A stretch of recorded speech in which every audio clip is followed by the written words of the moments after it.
ఒక బాధ తీరక ముందు ఇంకోటొచ్చి నెత్తి మీద కూర్చుంది. ఏం చేయాలో అర్థం కావట్లేదు. ఏమండి, నేను చెప్పేది వినండి. ఇప్పుడు మీ అక్కయ్య పర్మనెంట్ గా ఇక్కడే ఉంటుందా చెప్పండి, అది కూడా వాళ్ళ అబ్బాయితో కలిసి.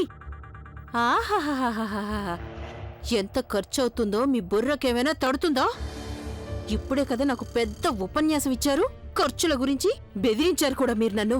పైగా నాకు ఇక డబ్బు కూడా ఇవ్వనని చెప్పారు. ఇప్పుడు ఇక మీరు డబ్బు ఎక్కడి నుంచి తెస్తారు? నాకు జవాబు చెప్పండి. ముగ్గురమే ఉన్న కుటుంబాన్ని పోషించడమే మీ వల్ల కావట్లేదు. ఇప్పుడు వీళ్ళు పైగా నానా మాటలు అంటారు మనల్ని.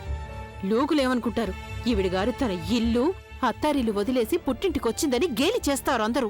బయట అందరూ ఎన్ని మాటలంటారో అది మీకు కొంచెమైనా అర్థమవుతుందా? చిచి, నువ్వెంత స్వార్థపర్రాలు ప్రభా. అరే, మాధవి అక్క నీకోసం చెయ్యిందంటూ ఏమైనా ఉందా? నువ్వు తన మీద జాలిపడ్డానికి బదులు ఖర్చు గురించి మాట్లాడుతున్నావా?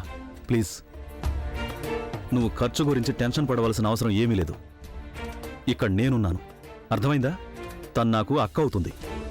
నేను తనని చాలా బాగా చూసుకోగలను.